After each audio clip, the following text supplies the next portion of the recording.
The mine explosion in Spain that killed 5 workers and left 4 others injured, reported on March 31, 2025 by Al Jazeera, isn't an isolated incident. It is part of a long legacy of willful disregard for miner safety. Let's be clear, no one should die for minerals. From Bolivia to Burkina Faso, from Appalachia to Asturias, it has historically relied on expendable labor, lax regulation, and a wink-and-nod relationship with oversight agencies. Spain's latest catastrophe is symptomatic of a deeper systemic failure, the persistent normalization of risk in an industry that claims modernization while continuing 19th-century practices in the shadows. How is it possible in 2025, with all our technological advancement, that underground mining is still a death sentence waiting to be executed?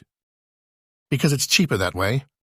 Mining companies often tout their safety standards, posting feel-good videos of helmeted workers in shiny new gear, PR campaigns with smiling families, and green rebranding efforts that position them as stewards of the earth.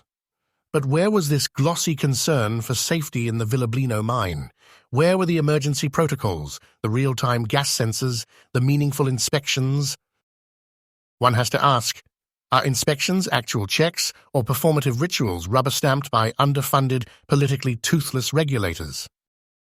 If this explosion was caused by a methane buildup, as early reports suggest, then this was not a freak occurrence. Methane detection is basic. It's basic mining safety. The real story is likely this: corners were cut and workers paid the price. Spanish authorities were quick to offer condolences, but where is the accountability? Will we see a full public investigation? Or will this too be buried like the miners themselves, deep underground in bureaucratic rubble?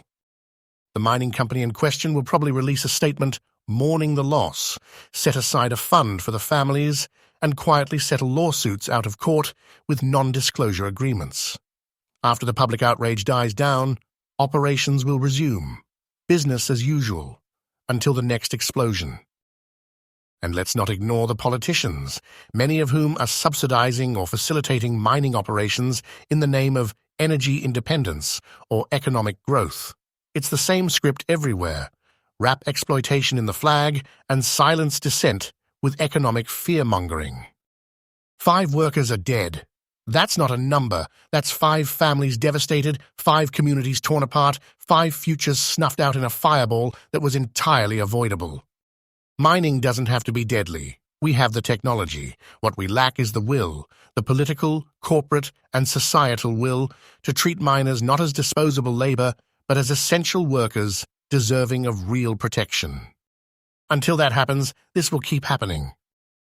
And we'll keep writing obituaries instead of reforms. Joseph Schaffhausen, my independent commentary for Skillings Mining Review.